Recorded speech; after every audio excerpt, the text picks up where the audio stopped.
analysis. Aaron David Miller joins us, Senior Fellow at the Carnegie Endowment for International Peace, a former State Department Middle East analyst and negotiator in Republican and Democrat administrations. Aaron David Miller, thank you for joining us as always. It's a pleasure to have you on France 24. I'm wondering how you feel about what's happening in Cairo right now. Do you have any optimism about it? I really don't, because I guess I'm tethered to the notion that what's driving these negotiations in the absence of progress is the calculations of both Yahya Sinwar and Benjamin Netanyahu. Both are considering as a top priority their political survivability. Sinwar is not going to agree to return all the hostages unless the Israelis agree to a permanent ceasefire and the withdrawal of all Israeli forces from Gaza. Benjamin Netanyahu, on trial for bribery, fraud, and breach of trust in a Jerusalem district court, wants to make sure that however this war ends, it does not end with Hamas retaining sovereignty in Gaza. So I think if that is in fact what's driving these negotiations, we're really down to, I guess, a more tactical possibility of success, maybe a first phase exchange, as we saw in November. I think it's very hard, however, to imagine a three-phased agreement, which could see all the hostages released for an asymmetrical number of Palestinians and to the end of this war. I don't think that either Hamas or Benjamin Netanyahu right now are prepared to endorse such a comprehensive solution. Yet at one point, 24 hours ago, it seemed that a truce had been reached. Hamas said they agreed to abide by a ceasefire. Then Israel came out and said, no, we disagree completely. This is a watered-down version of what we want. Where are the sticking points? Is it solely with Netanyahu? You've mentioned Sinwar obviously has his interests, but it must be said Netanyahu has his too. No, he does, for sure. But look, the Hamas responded to an Egyptian Qatari proposal, presumably that the Israelis hadn't seen. So what the Israelis put on the table last week and what Tony Blinken described as an extremely generous proposal was not what Hamas was responding to. They had added certain conditions, certain assurances, and if the Israeli press is to be believed, some of those assurances and points were well known by the United States. So it's unclear to me exactly whether or not these negotiations in Cairo are performative. That is to say, each side is negotiating only with the intention of trying to blame the other for the collapse of the negotiations, or whether or not, as John Kirby, White House spokesperson, said today, that he thought the gaps between these two sides were actually bridgeable.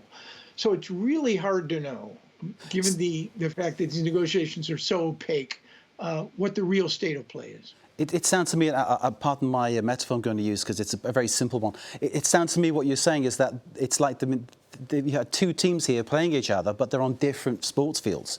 So basically what's been happening in Cairo really isn't valid because essentially one side was there, but the other side wasn't. I mean, or alternatively, both sides have different agendas, which are served by a performative negotiation, one that isn't serious, and which neither side has any intention of bringing to fruition.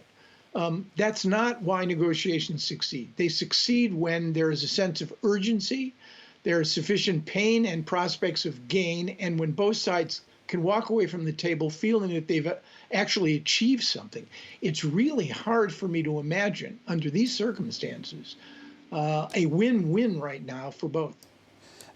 Aaron David, what we saw 24 hours ago after Israel rejected what Hamas had accepted, we saw demonstrations on the streets of some Israeli cities. Essentially, we understand, started by families and people who have hostages who are still held in Gaza, angry about what had happened. Is this perhaps something else that will push from another direction and maybe push Netanyahu into a situation where he needs to somehow make a compromise or accept something different?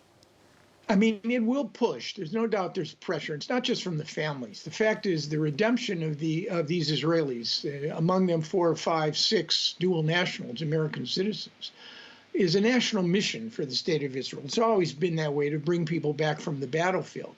The problem on the Israeli side is Mr. Netanyahu's real constituency The most important audience he has is not the hostage families, not the Israeli public, not Joe Biden, not the UN, not the international community. It's his coalition and the need to preserve it in order to maintain himself in power. That is his key constituency, and that constituency pushes him very hard the other way. This fact that Israel has the most hard-right coalition in its entire history, this is something you're saying which is really kind of definitive about what is happening right now. I think all politics are local, whether it's France, the United States, or Israel. In this case, yes. I think for me, Yahya Sinwar, for him, it may be an existential issue, right? The Israelis are out to kill him. For Mr. Netanyahu, it's frankly his freedom that's at stake. If he loses power, then I suspect there are only two options. One, conviction by a Jerusalem district court, 3 judges, or a plea agreement to take him out of politics. And I don't think Benjamin Netanyahu, the longest governing prime minister in the history of the state of Israel, is willing to accept either one of those options. He wants to stay in power, and that means right now, at a minimum, tending to the one constituency that could mean the crack-up of his government, and that is a hard-right, ultra-religious coalition.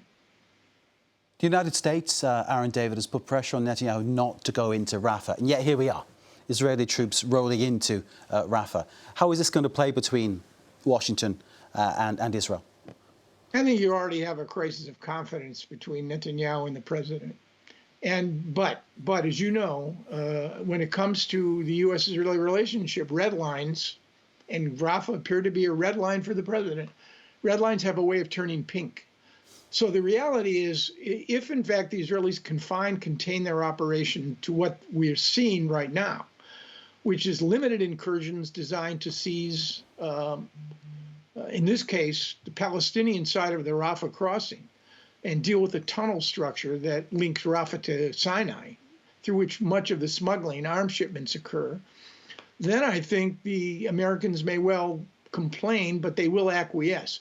If it turns out that this is the initial stage, negotiations in Cairo collapse, and the Israelis turn to a massive ground campaign to destroy the remaining 4 battalions of Hamas fighters, which would involve 8,000 to 10,000 Israeli troops, airstrikes, artillery, and you get an exponential rise of Palestinian deaths and intensification, although how much worse it could get on the humanitarian side at times escapes me, then I think you really will see, I think for the first time in 7 months, a real crisis between the United States and Israel.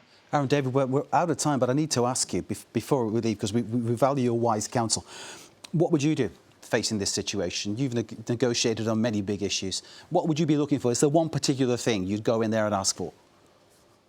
If it could be confined to a bumper sticker, I'd have signed up. I would have called my contacts in State Department, and I would have gotten a 5-minute meeting with the president, and I would give him the one piece of advice that in fact would open up and create a pathway out of this mess. But the reality is there is no quick fix. There's no magic bullet.